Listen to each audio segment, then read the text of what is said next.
Welcome to A Bevy of Bloods, a fan podcast of the Sydney Swans Football Club. My name is Noddy, and as always, I'm joined by Stevo. And then in this episode number 7, we're going to talk about the game just played against the Giants, a few general topics in the AFL, as well as the game ahead against the Suns. So to all you Cygnets and Swanlings out there, fluff up your tail feathers and settle in for a very biased yarn about all things to do with our beloved Bloods. G'day, Stevo. How you going, mate? I'm good, mate. How are you? Yeah, I'm doing a little bit better than I was on last Saturday. It was a pretty gloomy Sunday, to be honest, quite depressed. But I guess we should get into the root of my depression. So first up, let's have a look at how our Swannies did in round 5.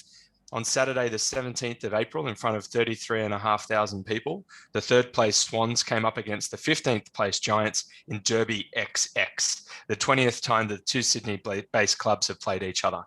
I think we could almost repeat the summary of the Bombers game last week. The only difference is that this time we weren't able to hold on for the win. Still, in a very thrilling and often extremely stressful game filled with missed opportunities and massive pressure applied by both sides, the Bloods got pipped at the post by the fast finishing, albeit inaccurate Giants in our first loss of the year, scoring 10-9-69 to GWS's victorious 9-17-71. Okay, Stevo, first impressions. What did you think of that? Look, I mean, it was disappointing to lose after leading for most of the game. But, I mean, now that I've had a bit of time to think about it was a fair result. We lost to a team who played really well. They picked apart our game style really well.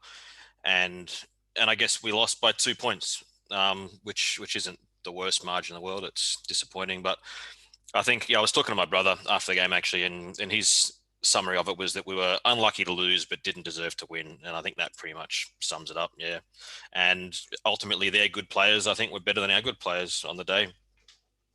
Yeah, I think that's pretty fair, mate. It doesn't remove the fact that it was just as stressful as last week, with a few, I'd say, dodgy 50-50 calls that didn't go our way. But I mean, if you're a Giants fan, you could say the same thing. But unlike last week, my stress was not relieved by the final siren. It does hurt to lose by 2. I will say that very clearly. But look, the Giants were wasteful in front of goal, weren't they? And kept us in the game for most of it. Even though we were leading, it was a weird dynamic throughout. And nevertheless, they fought hard to essentially steal the victory from us. So, yeah, I mean, if we were to look at the key takeaways, then what were yours, mate? Yeah, I guess, I mean, to build on what you said there, that sort of makes me think you're right. I mean, we did lead the entire time, but not convincingly. And even though it felt like the game was stolen, it was almost like they stole something which wasn't entirely ours to begin with, was I guess my reaction to it. I think from a game point of view, other teams, we've seen this the last 2 weeks now with Essendon and then coming to the Giants, they started to work hard to break down the Swans' quick ball movement and uncontested marking style that was really effective in the first 3 rounds. Sydney was forced to kick long down the line a lot. The short kicks, when they would go, were being intercepted.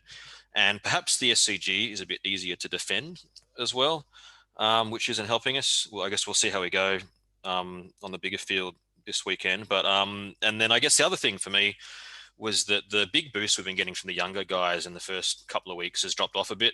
I mean, who knows if they're tired or the opposition's giving them more respect or a bit of both or what it is. But versus the Giants, McDonald and Wicks didn't really have much influence on the game. And then guys like Campbell, Blakey, Florent, Warner were also down on what they've been delivering in the first couple of games. And I felt like that made a difference as well. Yeah, absolutely. And for mine, I thought we were really great in patches, and Franklin in particular was excellent in just fine form. But yeah, we made some basic skill errors, and we had some poorly organized defensive setups and bad decision making, really. And all these 3 things at critical times, and the combination of that really punished us.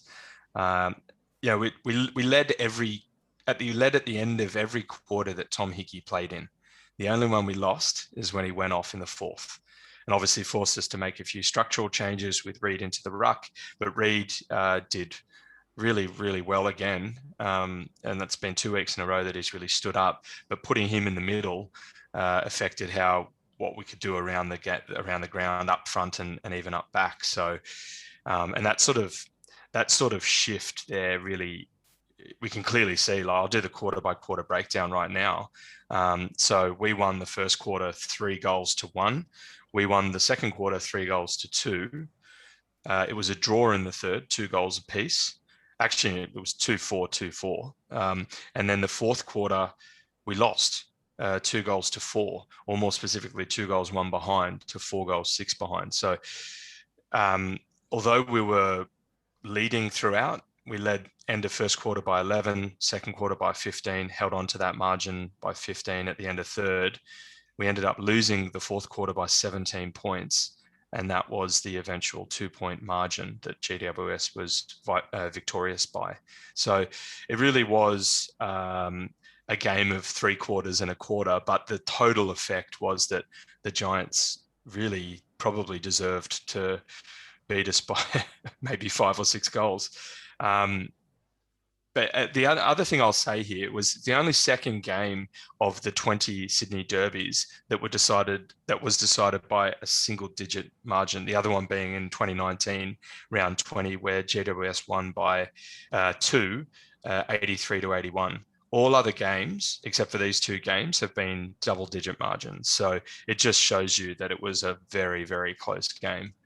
But in terms of some stats, Stevo, you've picked out a few. Can you share those with us? Yeah, there's several that I'll go. I mean, I guess one of them feeds on from what you just said with their last quarter dominance, and 9 of the last 10 scores of the game were GWS. So 3-6 to 1 goal straight with the last 10 scores, which is a domination really. And they took it end to end very easily at times too. They got a lot of really, really quick ball movement out of their back line and their forward line with uncontested ball. And you could see that in that last quarter. The uncontested possession count for the last quarter was 67-35, which is a smashing, really. And the ball winners as well around the ground. If you look at the stat sheets of the individual player stats, of the top 6 on there, 5 were Giants players. So Taranto, Hopper, Ward, Kelly, and Tom Green. The only one of the Swans who was first on the stats list actually was Jake Lloyd. He had 28 touches, but 8 of those were from kickouts. So that needs to be factored into it as well. And then you also with looking at what players were where, we only had 3 players score goals for the whole game. Franklin got 5, Hayward got 3, Papley got 2. Nothing from the midfield, nothing from our sort of younger small forwards, nothing from our running halfbacks, nothing like that. So 3 goal scorers only for our 10 goals. If you look at the earlier games this year against Brisbane in the first round, we had 9 goal scorers for 19 goals. Against Adelaide, we had 11 goal scorers for 18, 8 goal scorers for 17 total goals against Richmond, and 7 goal scorers against Essendon for our 11 goals. So our 3 was less than half our previous lowest tally for the year. Yeah, wow. Okay, so it really did feel like that. It almost felt like we were back in 2020 or 2019, where we felt like we just didn't have an avenue to goal or anyone that was really scoring. So yeah, that's really telling. I think that's a very important point. I'm going to look at inside 50s. So we had roughly the same amount of inside 50s as we've had in rounds 1 to 4. So it was hovering around that 53 to 56 a game. But this time we only managed 9 inside 50 marks, which is about half of our rounds 1 to 4 average, which is 18. So we were leading the comp in inside 50 marks from rounds 1 to 4. But this game, we only managed to take 9 inside 50 marks. So you could see that that sort of works in with your point. We actually had fewer set shots on goal. That said, our disposal efficiency, which I brought up last week against the Bombers, was better than last week. So last week it was 65%. This week it was 71%, but still it wasn't up to that level of rounds 1 to 3, which was around that 75, 76%. And then when you look at the 1%ers, GWS had 77 to Sydney's 44. So those 1%ers, again, we've spoken about previously, just being a combination of those pressure acts, so smothers, rushes, like all that sort of stuff that sort of gets clumped together. GWS did very well, and the end effect was that there was a lot of pressure on us, but it also showed that GWS worked very hard throughout, and it was a justified win in that regard. So yeah, it's a tough pill to swallow, but that it was what it was. But in terms of favorite moments of the game, did you have a couple, mate? Yeah, I did. There were a few. I mean, and this one that I'm going to say first really illustrates what I would have liked us to be doing for much more of the game, because we had a lot of this like long down the line stuff that, it was not how we played the first few rounds. So the build up to Papley's goal in the second quarter starts about 5 minutes into that quarter. So we win a clearance in the back line, move the ball up the field with a series of uncontested marks, and I think it's Lloyd lobs a long one in. Hayward takes a contested mark inside 50 and squares up to Papley, who kicks the goal from the set shot. Now, it was a nice piece of play, but then still that last Lloyd kick is not what we'd been doing successfully in previous weeks. That last Lloyd kick, even though it led to a goal and great we scored, it was still a long bomb that required a contested mark inside 50. It wasn't a short, 15, 20, 25 meter kick to a forward that was going to mark and take a set shot at goal, which, we had been doing really, really well previously. So it's that last kick inside 50 that I think really let us down a lot in this game. So even in this example of a good moment where we scored a goal, it's not the ideal forward entry by any means. And then the other thing that I like was when in the quarter two, when Franklin just went bang bang and smacked in 2 goals in a minute, and you got that little goosebump that Buddy's back on deck at the SCG just dominating feel. It was I like that. I'm a Buddy fan. I think everyone is. So yeah, it was good to see Buddy just tearing it up. Yeah, there's plenty of haters still out there. Last week in the crowd, there was a guy who kept screaming out his contract details as if anyone in Sydney gave a crap. Yeah. we all love him. Everyone would love to have Buddy in their team. Let's face it. Yeah, exactly. Hey, yeah. Mine actually, there were a couple involved, Buddy, or one rather. But it wasn't so much what he did. We'll talk about what he did later on because he was quite excellent. But I've got 4 favorite moments. I won't go through the detailed passage explanation, but at the end of first quarter, I think Buddy took maybe his first clean mark to go back and go for his first goal. And on the way back to get his run up right, Warner, the Chad, he sort of approaches him, he gets in close, and then he looks away and throws his hand out to give him like to sort of beckon a no look high five. And I just thought that was pretty cool, but also cheeky, giving the modern game's greatest forward a no look high five. But Buddy obliged, as he does always, and gave him a high five. So I thought that was pretty cool.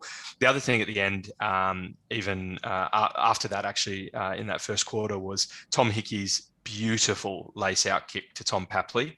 Papley went back and kicked it behind. They had a look at it to see if it crossed the line. It didn't, so it's a shame it didn't result in a goal. But we were sitting, obviously we're in the O'Reilly, the rabble, and it was on that side of the ground, and we saw it perfectly, and it just was a sublime kick. It was just a wonderful individual effort, and just, yeah, hurts a lot more now that we know that he's out, but we'll talk about that later on.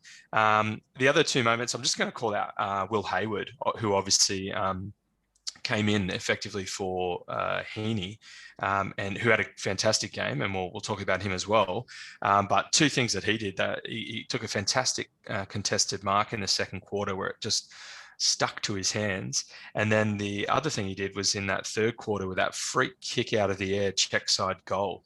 And that was, I guess, the opening minutes of third quarter, and it was his third goal and put us up by 20. It just reminded us that, his high quality skills and his freakish abilities, which we haven't seen in a while. So it was good to see him back.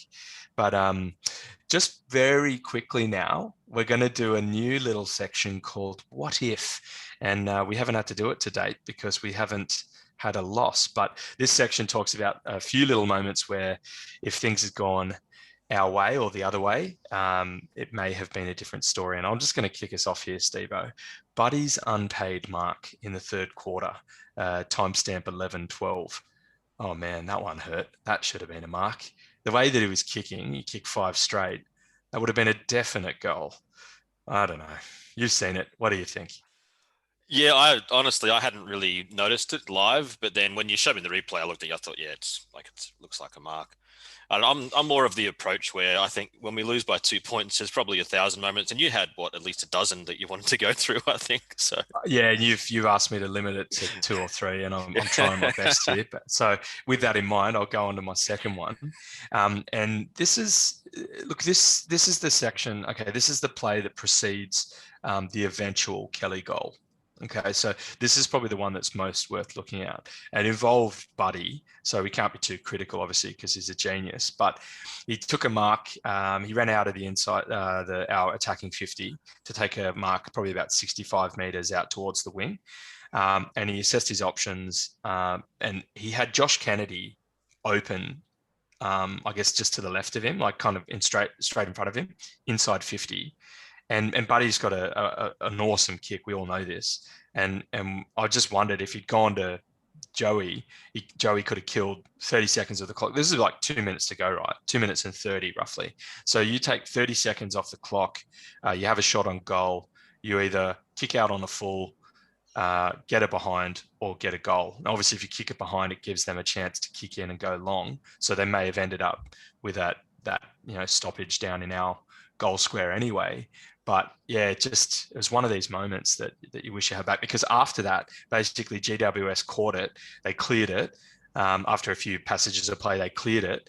And that's where McCartan left his man in the middle of the ground, went for a beautiful diving mark, dropped it. And that's when obviously Himmelberg, Finlayson, and Brent Daniels, then he gets a free kick. And then it works down. There's a couple of more passages of play, but that leads to the eventual Kelly goal.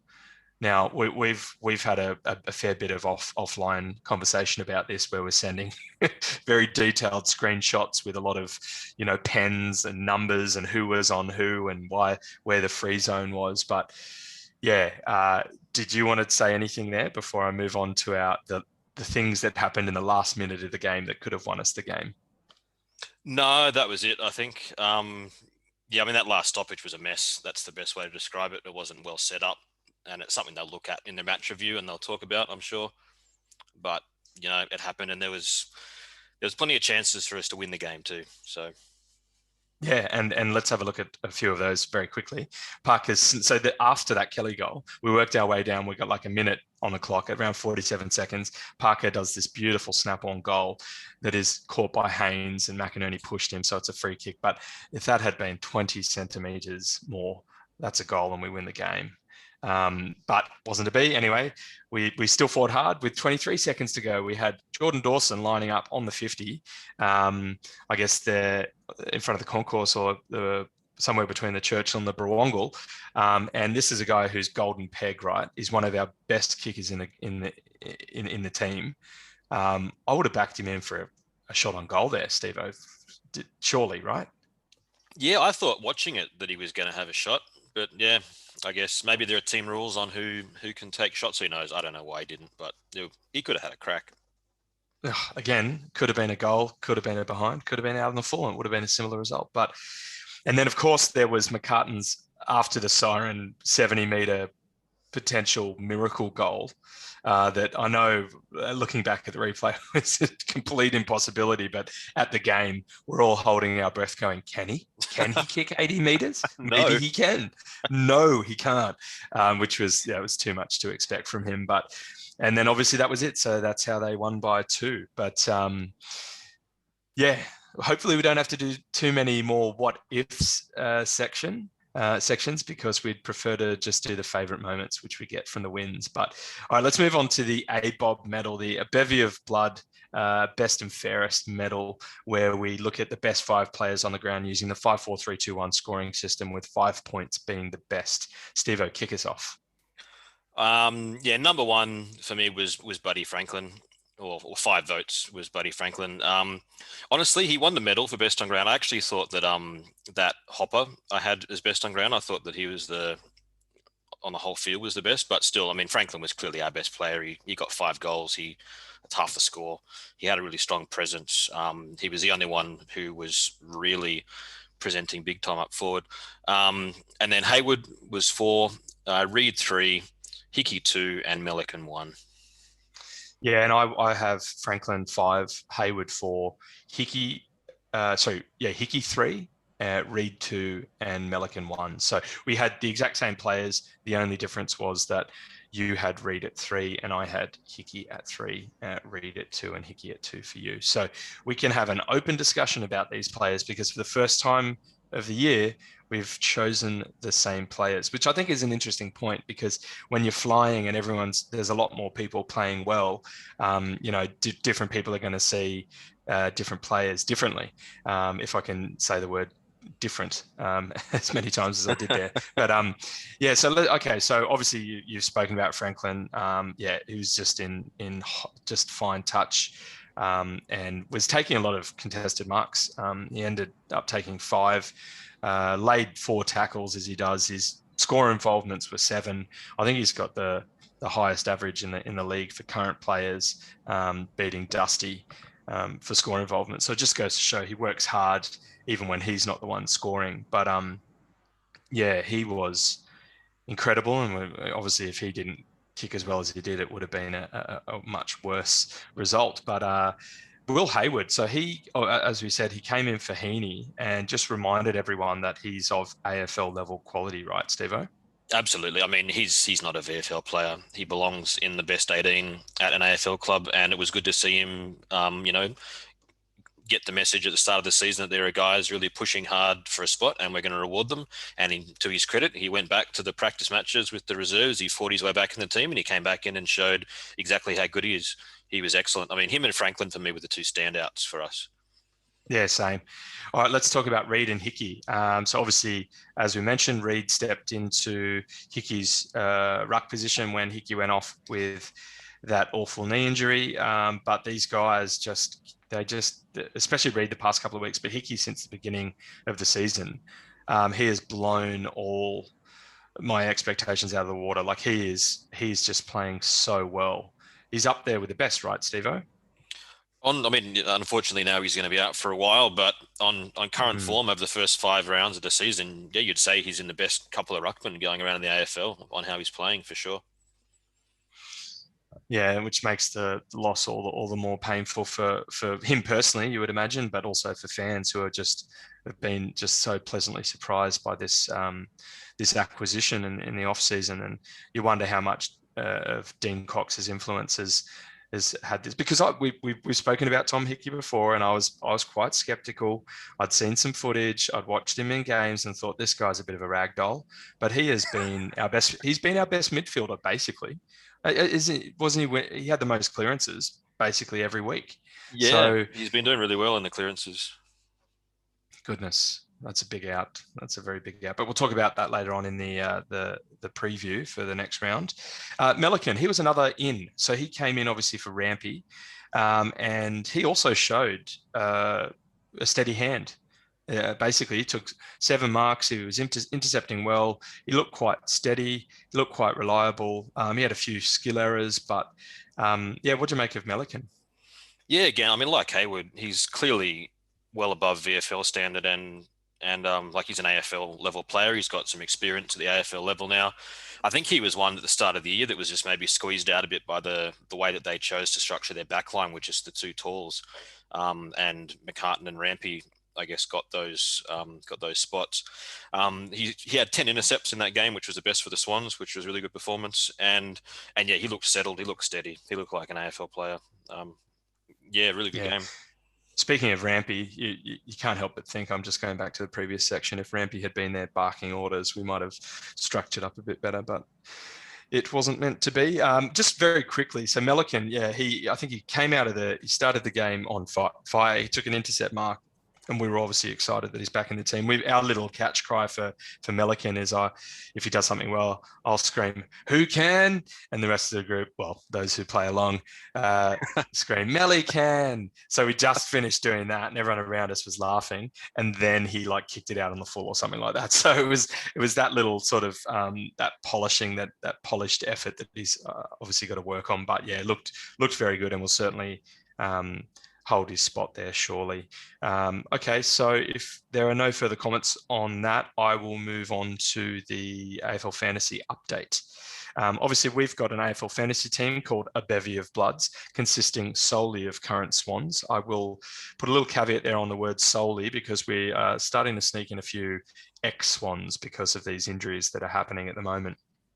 So going back to your point about how the Giants had basically the top 5 high disposals of the game, that doesn't always translate in a fantasy sense. And I think this is because of those handball transitions that they had. You only get 2 points for a handball as opposed to 3 points for a mark and 3 points for a kick. So the Swans actually had the top 5 fantasy scores, funnily enough. The highest giant was 91, and that was Tim Taranto. But we had Mills on 101, Lloyd on 100, Franklin on 98, who actually gave away 4 free kicks, which is a -3 each time. So his score could have been 110, which is elite in a fantasy sense. Will Hayward himself had 94, and as did Reed, who was ever present. After round 5, a bevy of bloods is coming, a rather lowly 80,070th place. So we think there's definitely 100,000 people. There might be 150,000 people, but that play this game. So we're running either towards the back end or towards the back end of the middle half. So we're not terrible, but we're obviously not fantastic. So that's where we are with that. My pros for the game was Franklin was awesome, as we've touched upon, but also Jake Lloyd backed up for his 3rd week in a row to score 100 plus points. Cons, I moved the captaincy, and the captaincy allows you to get automatic double points for whoever you give the captaincy to. So I moved it from Mills to Parker after Parker's massive game against the Bombers, only for Mills to outscore Parker this week by about 20 points. So that always hurts. Brought in Wicks for Heaney through injury, and Wicks only scored 38. So that shows that he wasn't very active, as we've spoken about already. A far cry from his 124 against the Tigers in round 3. Also brought in Toby Nankervis, the ex-Swan Tasmanian, who obviously left the red and the white to go and unknowingly chase glory with the dynasty, the ambush of Tigers. But I brought him in for Sinclair. Hopefully he gets some extra points in the ruck. Hickey's gone down, so now I'm going to have to bring Sinclair back in. So it's going to be the Sinclair and the Sink and Nank show, basically, in the rucks. So that's our fantasy update. In terms of match reports, there were none for the game, so nothing to report there. So with that in mind, let's move on to the next segment, AFL Hot Topics. We're going to have a quick chat about a few things. Stevo, do you want to get the ball rolling with the AFLW Grand Final review? Yeah, it was an exciting game. I watched it on Saturday afternoon, Australian time, Saturday morning here in Finland. So it was Adelaide versus Brisbane at the Adelaide Oval. There was 30,000+, I think there. It was a really good crowd turned out for the game, which was fantastic to see. And either Adelaide was going to win its 3rd AFLW premiership, or Brisbane was going to win its first one, having lost 2 grand finals. So to make it 3rd time lucky. And Brisbane came out really hard. I mean, they were the underdog for sure. It was Adelaide had been the dominant side this year, and it was at their home ground. And Brisbane came out hard, and they kept at it. And every quarter break, I thought, okay, next quarter, Crows are going to come back at them, and they never did. Brisbane ended up taking a 22-point lead to 3/4 time. They played the last quarter without their captain Emazuki, who was off with a hamstring injury, which was unfortunate. So they were down 1, and Adelaide fought back a bit, but in the end, Brisbane won out.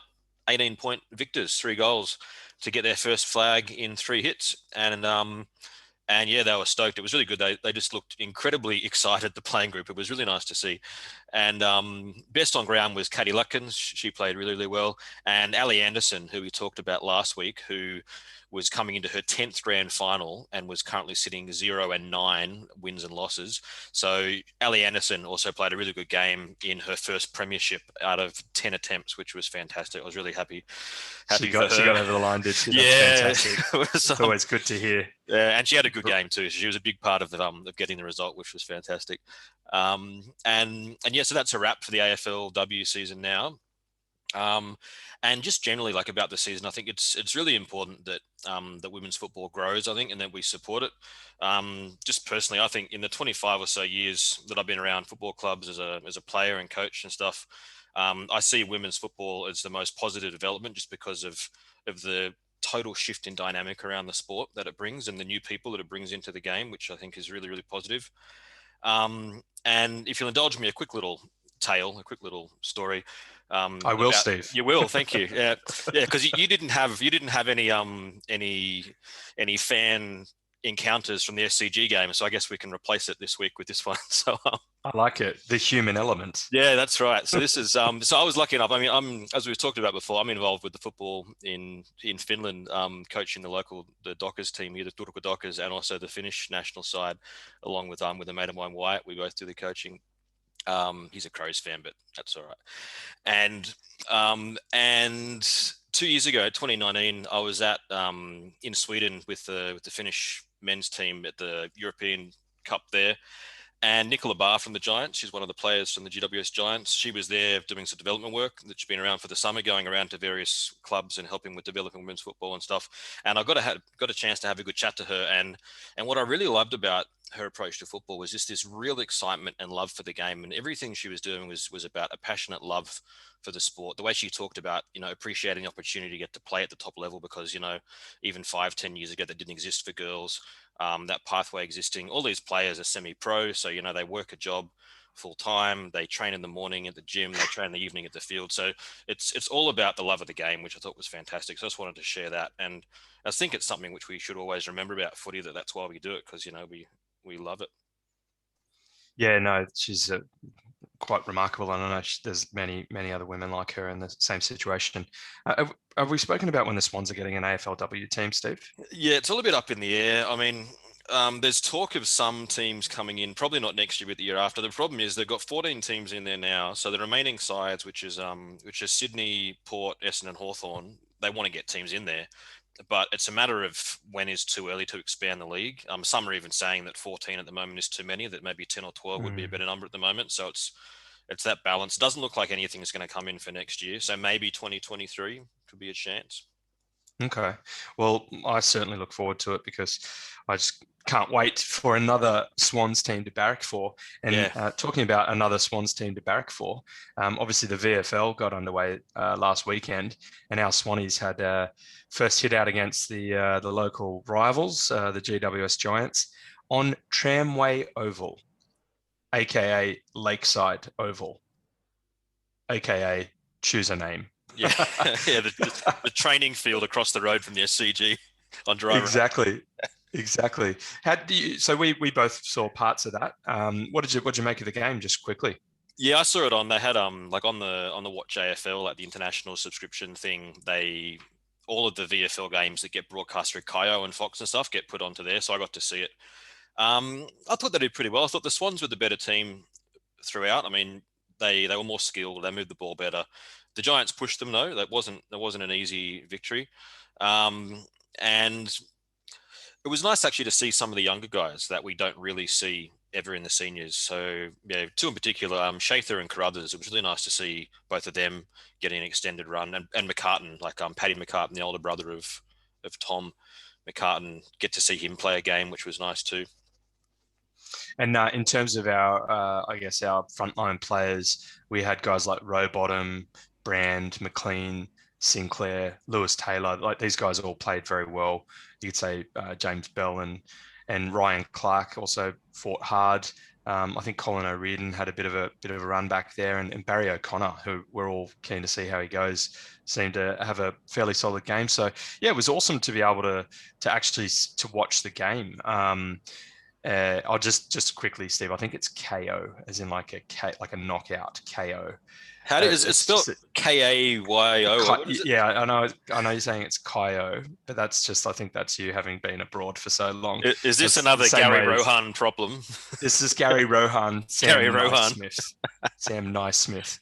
Yeah. So look, it was awesome, and we've just found out yesterday that rounds 3 and 4 are also going to be televised. So we're going to try our best to give regular VFL updates when we're able to see the games, because obviously we're very keen to see who's playing well at that next level, who's banging on the door to get into the seniors team. One very quick note, and if there are any Swans people listening to this, this goes to you respectfully. We need to lop some of those trees. There's branches in the way of vision. So did you notice that, Steve? When the camera panned to the right towards the city, you lost all vision on the boundary. Yeah, I mean, I think I said before when we were chatting earlier, before we started recording, that I've got a very simple solution for that, and that's let them play on the SCG. There's no branches in the SCG. Yeah, there's no trees in the way of the O'Reilly, that's for sure, Yeah. nor any of the other stands. But yeah, I think, look, they used to do it. They don't do it anymore for whatever reason. Some grounds do it. And in fact, I think the Swans game against the Suns this weekend, they're playing on Metricon, right, in the morning. So it Yeah. might just be an SCG thing. And if it is, we can talk about that in a later episode, because there's probably a few things to say there as well, just in general. But yeah, look, we got the win. Obviously, it was a good way to start the year. It was exciting. Oh, Will Gould, obviously, everyone's very keen to know how he went or he's going. He seemed to play quite well. He seemed to play his role right. So, if he keeps working at it, then he hopefully is in line for a debut this year. Stevo, wouldn't you say? Yeah, it's always hard to know, especially with defenders. Like, it's always easier as a spectator, I think, to watch a game and know if a midfielder is playing well or a forward is playing well because of the impact they have with the ball. A lot of what defenders do, and other players too, of course, the way that they run and they move and stuff, but a lot of defensive work is harder to pick up from a spectator's point of view. So, okay, he had, I think, 10 or 12 touches in the game and he seemed to use the ball well, but we don't know what instructions he's been given, so maybe he's got stuff to work on. Yeah, you never really know until they come into the seniors exactly how they're going. I mean, we had a lot of experienced players. I think I counted 12 guys that played in that game for the Swans that have at least some AFL experience. So it's a very deep squad of talent. Yeah, and hopefully now that we're in this elite second tier competition, that can put us in good stead for when we do have these key injuries. But obviously we're joining the VFL, and there's 4 teams from Queensland and 2 from New South Wales joining the traditional VFL. So we get a chance. We're exposed to a higher consistency of elite players. So it should hopefully just mean good things for all of us. Obviously, it's a shame that the NEFL was disbanded, and that the other teams from that have had to go back into their respective leagues. But I guess it's just it's par for the course. But yeah, look, it gives us another team, another Swannies team to barrack for. So yeah, we're loving it, aren't we? Yeah, and it's just nice that you can watch the games now too, because I don't remember the last time I got to see a reserves game. So it's nice that they're on the stream. Yeah, it feels like there's yeah. AFL is obviously a very popular game within Australia, and if we can get like a watchable second tier comp, it's going to help Aussie rules in general, I think. So, yeah, it just adds another element, another time consuming element to the weekend. So, Yeah. I love it, and welcome it, mate. Yeah. I think we'll move on to segment 3 now. So in segment 3, we're going to look at the round ahead. We're going to focus on 3 games, most importantly, the Swans' next game. And then we're going to have a look at 2 other games of interest, one introduced by Stevo and one by me. And then we'll finish off with the tips for the rest of the round. So the Swans game intro in game 3 of round 6 is an away game for the still 3rd place Bloods, taking place next Saturday, the 24th of April at Metricon Stadium on the Gold Coast against the 15th placed Gold Coast Suns, with first bounce scheduled for 1:45 p.m. local time. All right, Steve, so how do we pull up after the GWS game? We've spoken about a few of those injuries, but let's go into it. I mean, you can't see me, but I'm rolling my eyes and shaking my head at the same time. It was a disaster. It was horrible.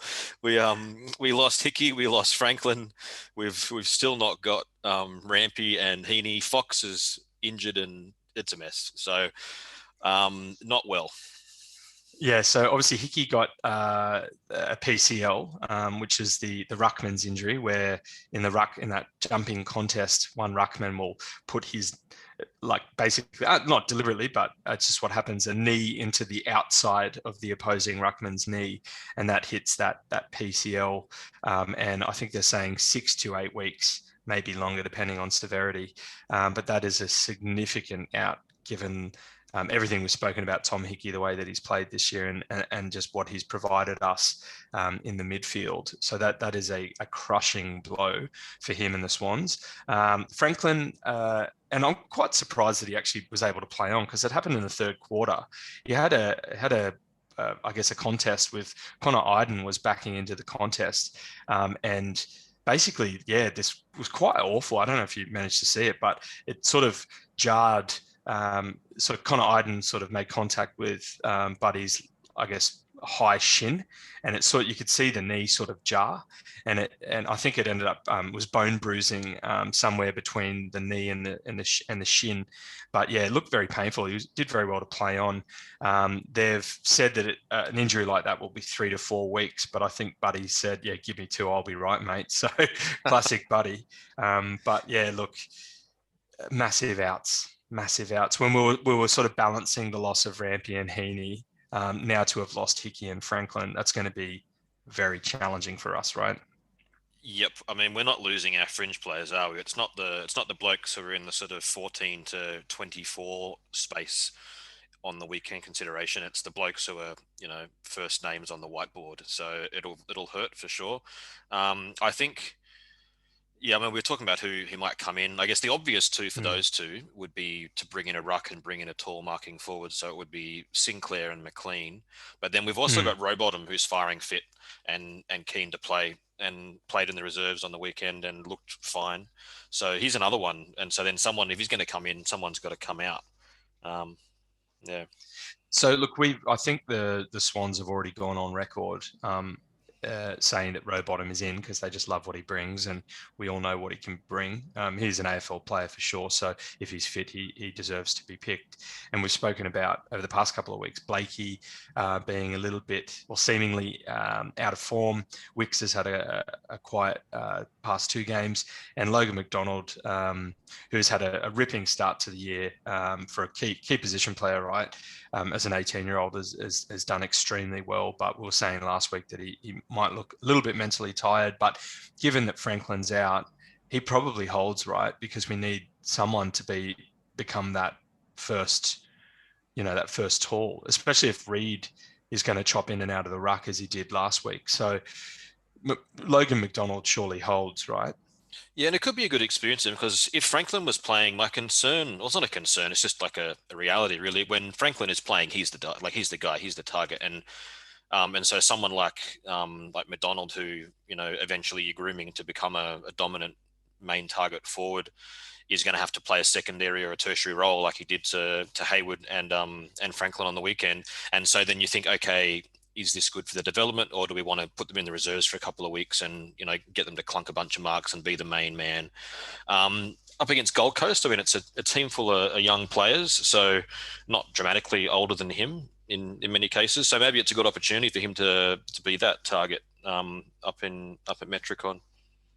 Yeah, I mean, the other thing is, I know that Horse has called out Joel Amati, who had his debut last year, and he's sort of that athletic hybrid ruck forward back type, who's, I think he also had a good game against the Giants, and Horse said that he did well. So I do think that they'll go with Sinclair because Sinclair's proven at that level and is just as capable athletically, and we know that he can take a mark and kick a goal as well. But Joel Amati might add a point of difference, especially given the fact that the Suns, basically their ruck department is decimated.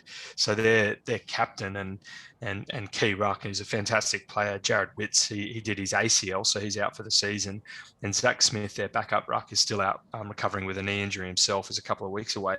So they've basically been rolling with, sort of those hybrid rucks, for want of a better term. So Caleb Graham's 195 centimeters and Chris Burgess is 191 centimeters. So that's who they've been rolling through the ruck in the past week. So with that in mind, you could almost maybe go with Reed Amati if they didn't want to go with Sinclair. Obviously, it'd be pretty painful for Sinclair because it'd be a pretty loud message of what the Swans see him in the pecking order. But yeah, that might come into consideration, the fact that the Suns don't have any super tall players, so they might consider that and then make their selections accordingly. But Wicks or Blakey, if you had to choose two, just quickly, Stevo. Choose one of those two to stay in, or in or out. Yeah, I reckon I'd give Wicks another go. He's only had one quiet week. He's had so you see games. Blakey needs more of a rest than Wicks, in your opinion? Yeah, I just think that, Wicks has played some very good games and he had one quiet match, whereas Blakey, he's been patchy really at best, I think, to be fair. He hasn't been amazing. I mean, we don't know what his job is on the field again, like we often say, but just based on what we see, he certainly hasn't been taking the world by storm.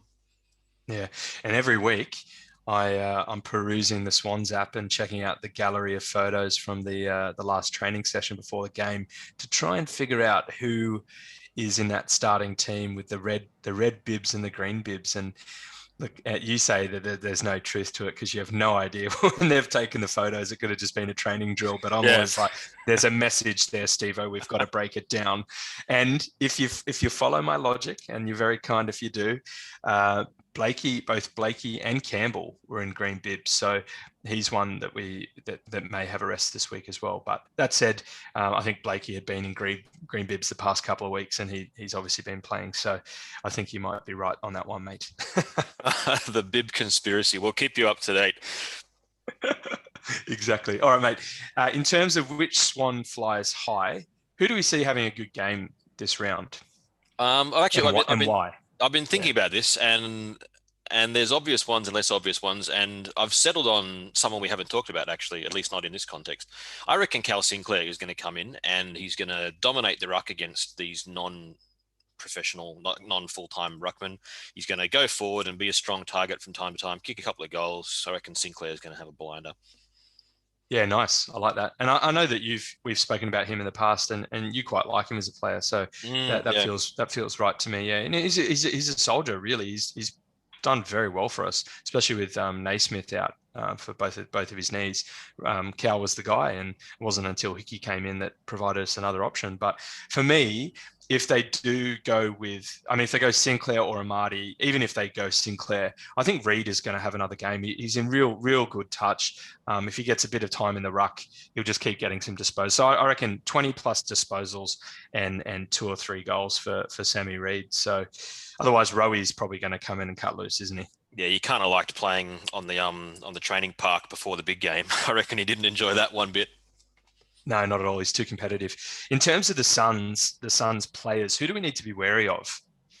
Oh, you're going to have to help me out again. This is another name concern. The one with the tongue twister name. What's his name? Say his name. Lukosius. Sounds like a Willy Wonka candy bar or something. Like. Don't be so precocious. His name is Jack Lukosius. Okay, precocious Lukosius. That I can remember. I needed a memory trick to get me through. So he's really good. I've seen him a couple of times, and he's very smooth and impressive young player. He's a gun. He was number 2 or something that year, number 2 or 3. He was a very high draft pick. So okay. he's tall and got a deadly kick. So yeah, I think that's definitely the case. Anyone else, mate? Not so much players. I mean, they've got some good young guys, but the other two I reckon we need to watch out for is in the coaching box / on the coaching bench, which is Stuart Dew and Rhys Shaw, that both have spent a lot of time at the Swans, know the Swans system very well, and the Suns bring a good game plan against the Swans. So yeah, they're going to be smart. So we're going to have to be switched on. Definitely.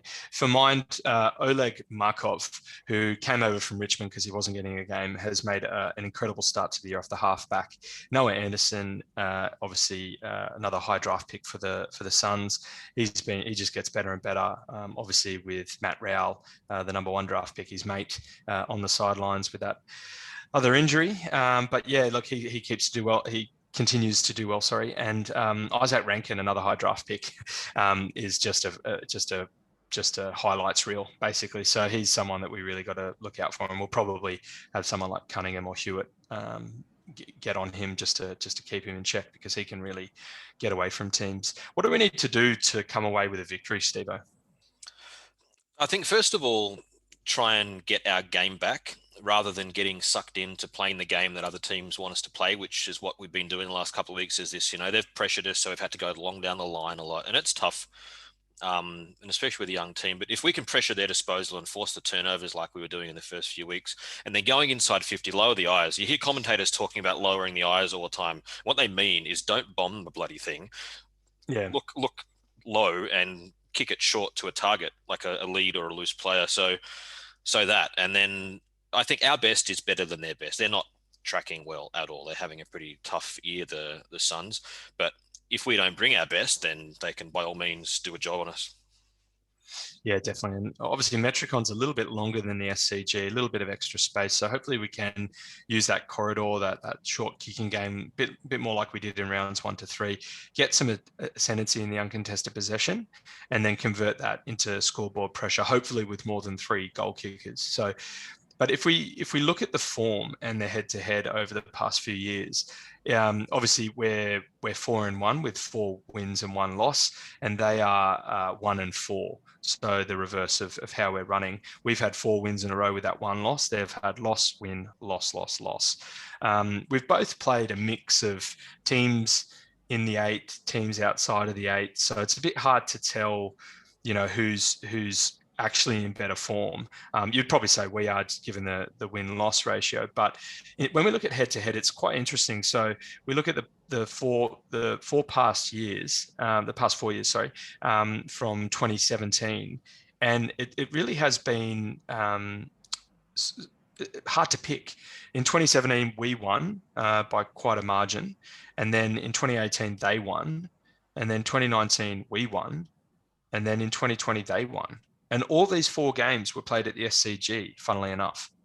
The last game to be played at Metricon was in 2016. So that's a bit of an anomaly, I think. But still, it just goes to show that even at our home ground, these guys can be a bit of a bogey team for us. So, yeah, I think that it's not going to be as easy as maybe some people are thinking. So who do you think, with all that in mind, who gets the win? Who are you tipping? I think the Swans, because, yeah, like I said before, our best football is certainly much better than their best football, even with all the outs that we have, and they've got plenty out as well. And really, if we can't beat the Suns at this time of year, I think we're going to struggle big time in the month that follows. So I think we need to win this game. Yeah, definitely. I'm backing in the Swannies as well. Just on your point, looking ahead, over the next couple of games, including the Suns, if we go to the halfway point of the season, which is round 11, we're playing the Suns away, the Cats at home, the Demons away, the Pies at home, the Dockers away, and the Blues at home. So how many wins from that amount of games would be a good, or like an achievable outcome? Or, obviously we've got an ideal situation where we win every single game and we're coming first again. But what's a reasonable and realistic expectation at the end of that amount of games, do you think? I think out of that block of 6 games, isn't it? Yeah, 6. Given who we play, I mean, Suns is a team that, or Suns away, and then Blues and Magpies, you said, are both at home. I think we would be hopeful of winning those 3 games at least. But even then, none of them are easy games. They're games that are going to be a fight, as we've seen against, Essendon and Giants, which are both teams I think that will finish above. But, we didn't play our best footy, and they didn't let us play our best footy. So then the other ones was Fremantle away, Geelong at home. Who knows which Geelong team turns up? Maybe they've got themselves together by then. We'll see. And then the other one was, what was the other Melbourne in Melbourne. So yeah, I reckon I'll be happy with 3 out of that. 3 wins out of those 6. I'd take that. And then we're 7-4 basically leading into the bye. Obviously there's Saints at Marvel and Hawks at home before the bye, but yeah, that would put us in a fairly good position to attack the second half of the season. So, well, hopefully we can win all of them, but yeah, otherwise we need to get at least 3 wins to keep ourselves in the race, right? So yeah, hopefully we can do that. All right, Stevo, if a group of Swans is called a bevy, then what is a group of Suns called? I scoured the internet this week trying to find an interesting one, and the best I could come up with was a constellation of suns, which is that one. It's kind of boring. It sounds quite hot. Hot, and maybe that's good because the Gold Coast has got that sort of image of a sunny, hot place. So the AFL did their research well there, didn't they? Did they on the whole project? Okay, let's save it for another episode. I know we've got a lot of opinions on this, but let's do a special episode later on in the year. Okay, fair enough. All right, mate. Just for the sake of time, let's move on to our other games of interest. You're going to kick us off, so why don't you, there, mate? Sure. So the first of our two previewed games this week is the Friday night game. Tonight you'll be, yeah, we're a bit late uploading this week too. Sorry, we had some technical glitches during the week, so we're only uploading on a Friday rather than a Wednesday, Thursday, which is a normal pattern that that you're used to. So we apologise for that. So so tonight for Australian listeners at least tonight is Giants versus Bulldogs at Manuka Oval in Canberra at 7:50 local time. So, I mean, I like to look at this game because even though it's a team which is well on top and dominating versus a team which is, probably not going to make the finals, um, I still think it's an exciting game somehow because you've got a team that's been doing really, really well versus a team that's clicked into some form and has some really, really good players in it that can turn a game by themselves, the likes of Toby Green in particular. So if you look at the ins and outs, and again, because the teams came out last night, so we know the ins and outs, we don't have to guess. So coming in for the Giants, we've got Perryman and Flynn. Out is Reed with his hamstring injury from last week, and Mumford, who's been managed. He's having a rest. And the Dogs have brought in a nice little collection of footballers. Vandermeer, Daniel, Cordy, Martin, and Yong, which is a good bunch of inclusion. So Williams has gone out with a collarbone injury. And then, Young, Sweet, Lipinski, Kavara are all out. Recent form, Giants have won their last two, lost their first three. They beat Collingwood and the Swans, and the Bulldogs have just beaten everyone. They were pushed by the Eagles. The Eagles gave them a bit of a game, and the Lions a bit, but not really. They've just looked so slick. I think that if we look at the midfielders of both teams in terms of key players, the Giants have got Hopper, Kelly, Ward, both Greens, one with an E, one without, or one with three E's, one with two, three E Green and two E Green. T Green. yeah, that's it. And Taranto. I mean, that's a grade midfield right there. It's amazing. Mm-hmm. But then you look at the Dogs: McRae, Bontempelli, Dunkley, Daniel, Trelaw, Hunter, Liberatore. I mean, and they bat deeper than that. So I think that the Dogs are going to win. I mean, their talent just runs so deep, and the bottom half of their 22 is better than the Giants. I don't know if Toby Green can kick 7-1 instead of 1-7 this week, maybe the Giants can pull a bit of an upset, but I doubt it. Yeah. So who are you going for, mate? Oh, sorry. Yeah, Bulldogs to win. Yeah, I'm going the Dogs as well. But as we know, they've developed a bit of a heated rivalry, so should be a cracking game to watch. So yeah, I'm going to be tuning in.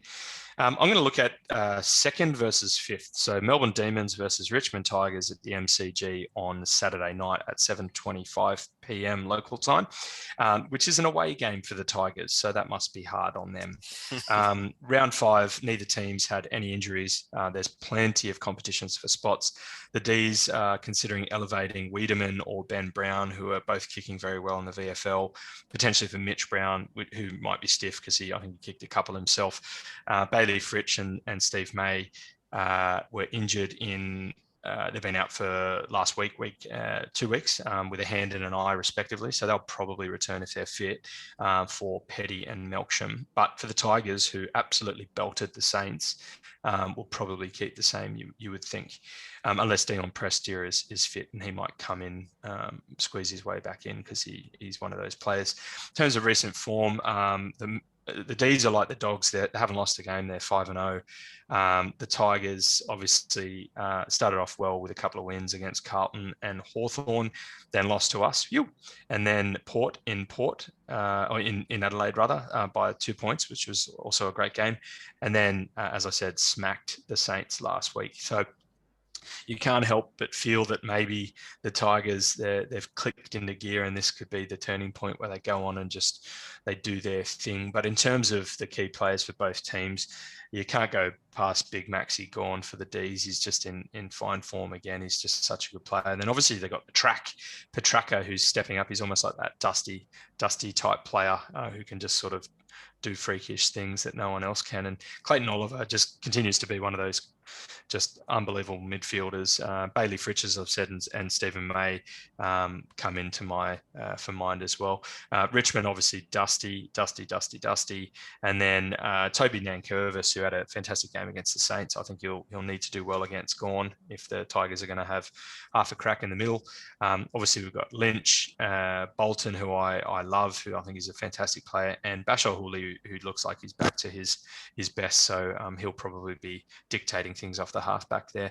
For Melbourne, it's their first 5-0 start since '94, and they're one of the form teams. And it's actually Nathan Jones' 300th game. So will the D's get over the line for Nath, or will the Tigers ruin the party? And obviously Nathan Jones is brother of Zach Jones, ex-Swan. So got a bit of a soft spot there. I'm rooting for the Demons. But I think the Tigers will probably spoil the party. And just on Nathan Jones, 300th game, he's 6 away from the D's record holder of David Neitz of 306. So you sincerely hope that he gets there that year, because he's a wonderful story. But yeah, I do think the Tigers are probably going to win, mate. I think I'm going to... Sorry? Change. Who are you going for here, mate? Yeah, because I didn't realise when we were chatting before that it was the 300th game for Jones. So purely out of sentiment, I'm going to believe in Melbourne and tip Melbourne to win. You're going to go an emotional pick. I like it. I am, All yeah. Right. Fantastic. That'll keep things interesting for the tipping comp anyway. All right, so let's move on to the rest of the round. Obviously, Giants and Dogs, we've both gone Dogs. Game 2, we've got the 8th place Cats versus 6th place Eagles in Geelong on Saturday Arvo. I'm going to pick the Eagles here away. Yeah, me too. I think Eagles.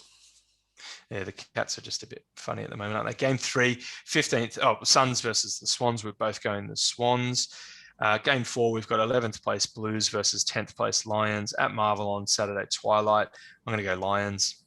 Yeah, me too. I mean, they might be one rank besides each other on the ladder, but they're as good as first versus last this game. I think the Lions will kill them. Yeah, the Blues are rubbish, aren't they? They're terrible. They're not looking good.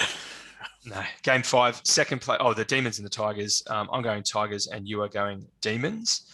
Game 6, we've got 9th place Dockers versus 18th place Roos at Optus in Perth on Saturday night. Dockers. Yeah, poor North Melbourne. Yeah, I'm tipping Fremantle. Game 7, we've got 17th placed Hawks versus 7th place Crows in a battle of the birds down at University of Tasmania on Sunday Arvo. I'm going to go the Hawks here. It's in Tasmania, yeah. If it was anywhere else, even the MCG, I reckon I'd tip the Crows, but the Hawks seem to rule Tasmania, so I'm going to go with them. Definitely. Game 8, 16th place Pies versus 14th place Bombers in the Anzac Day test at the MCG on Sunday twilight. I'm going to pick the Bombers. Yeah, me too. Yeah, Bombers. Yeah, the Magpies are a bit of a mess at the moment, and that's fine by me. Game 9, we've got the 4th place Port Power versus 13th place St Kilda Saints at Adelaide on Sunday night. Got to go the Power here. Yeah, I agree. Power. Yeah, nice one. All right. Well, that brings us to the end of this episode, mate. On behalf of the Bevy, I'd like to say thank you very much for listening. We look forward to you joining us next time. Make sure to follow us on Instagram and Facebook at A Bevy of Bloods for updates and announcements. Until then, up the Bloods and calm the Swannies.